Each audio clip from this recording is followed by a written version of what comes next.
Over the last month, I've tested a bunch of dishes that started as random cravings. Restaurant-worthy food, crepes, asparagus, and late-night snacks. So what I've done is I've put them all together in one big kitchen recap.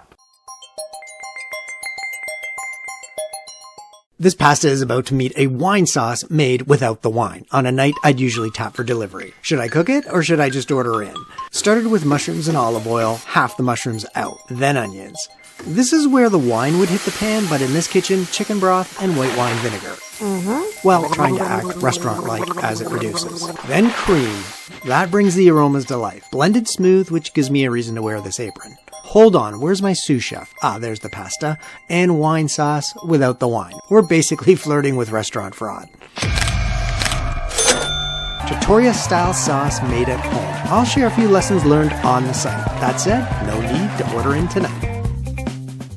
Recreate a $14 cafe-style croissant using these? Should I cook it, or should I just order in? So I started with fresh chives from my sparse spring garden, then feta, cream, whipped into something that uses less than 6 ingredients, but looks like frosting. Piping this in feels very pastry chef-like. Hold on, that actually looks like something a cafe would serve. Now we're flirting with Paris. Cafe-style croissant made at home. No need to visit that side street cafe today. Of course, all the details about these recipes and my kitchen notes can be found on the Should I Cook It site. Hummus for Cinco de Mayo? Not just any hummus, nacho hummus. Should I cook it, or should I just order in? Making this using a DIY taco seasoning fresh from the spice drawer. Then chickpeas, olive oil, salsa, garlic, and that seasoning. If I had a blender, this would be easier, but I sold it, so we grind. Red pepper flakes, done. Dangerously good, made at home, no dip from a plastic tub tonight. Please don't boil another sweet potato. Instead, this. Should I cook it, or should I just order in? These may look like they're about to become scalloped sweet potatoes, but let's try this. Into a bowl with cooking oil, paprika, allspice, and salt. I find hands work better and are much more gentle than using salad tongs. Give them space to roast on foil or parchment to make the cleanup easy. Now you could eat as is, but we're going to push these towards the middle for sweet potato nachos, topped with cheese. Bye-bye boiled sweet potatoes, hello sweet potato nachos. None of these are going to waste. No need to order in today. Sadly, I only had a chance to sample a couple of those nachos because my family devoured the rest. Today we're skipping the mix from a box. Instead, this. Should I cook it, or should I just order in? First, sift some flour. Then make a well for these. Milk, eggs, cooking oil. No, this isn't pancake batter. Now, this took a few tries to get right. Nope. No. Total fail. Then I did this. Ah, much better. Flip, and your crepes are ready. Crepe cheat sheet in the comments so you can skip my mistakes. Tastes so good, no need for box mix today. Syrup on a crepe? Not today. Instead, this. Should I cook it, or should I just order in? AI said top this basic crepe with syrup. Instead, we're making raspberry sauce using icing sugar, lemon juice, and this orange concentrate that's melted on me. Oh, gross. Now, here's the funny part. This happened after trying to get the basic crepe right. My kitchen notes, slightly different from AI's advice. A couple mint leaves on top, and your raspberry crepes are ready. Yeah, I'm so fresh like the morning. Mouth wide open like they yawning. Every time they see me, they in G-Shock. Asked AI for banana crepe filling, it forgot this part. Should I cook it, or should I just order in? To be fair, AI got this part right. Bananas and butter with something sweet and a little spice. This is where my kitchen notes and AI parted ways. Tiny splash of rum. Cook it down, bananas out, orange juice mix goes in. Bananas back in, fresh zest, and now you got a crepe filling that tastes way too expensive for 2 bananas.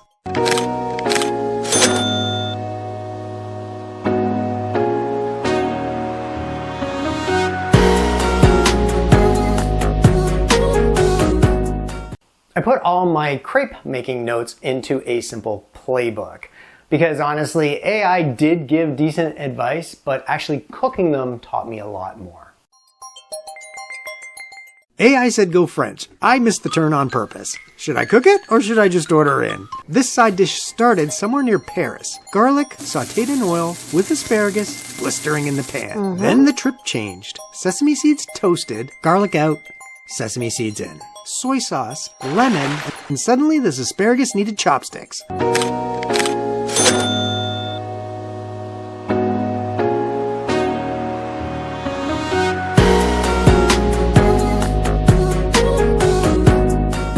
You ever throw asparagus and leeks together on purpose? Should I cook it or should I just order in? Apparently these two belong together. Didn't fully believe it either. Start here. You want one side almost charred. Yeah, good enough. Then butter. Let the leeks have their small moment. Okay, wait, this is getting kind of gourmet. Leeks out, asparagus in. Salt and pepper, still touring by the way. Lemon juice, this was somehow just as bad. Never show footage like this. But then suddenly your kitchen looks like it charges $26 for vegetables. A little chaotic getting here, but honestly the cast iron skillet earned its keep today.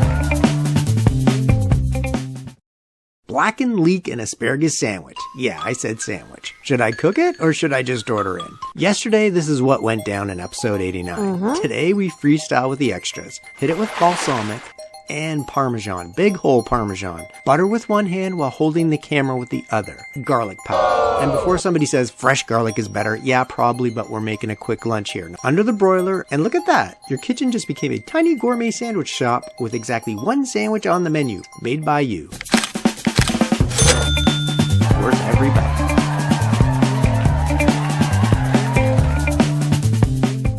There was a point where asparagus stopped being a food theme and it became more of a mission of not letting a stalk of asparagus go to waste. I was going to use these for pasta sauce, and then things escalated quickly. Should I cook it or should I just order in? This started as a lazy 4-ingredient sauce for leftover pasta, and honestly, it's perfect for that. So let's start there.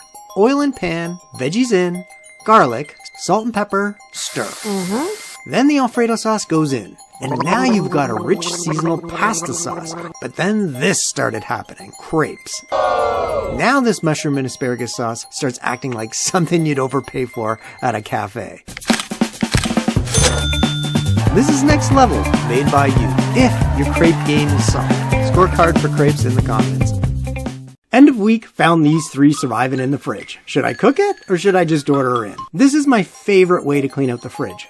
Pizza snobs would absolutely hate this. Nobody talks about Alfredo sauce on pizza. Spread that on. Gross. And cheese, pepperoni, mushrooms. Then the even more risky part, asparagus. This is where you start wondering if you wasted perfectly good cheese. And then this comes out of the oven. This showed up in a pizza box, nobody's complaining. This has quickly become my favorite pizza. No need to order in today. So that was basically my kitchen for the month of May. If you want any of the recipes or my kitchen notes, check out the Should I Cook It site.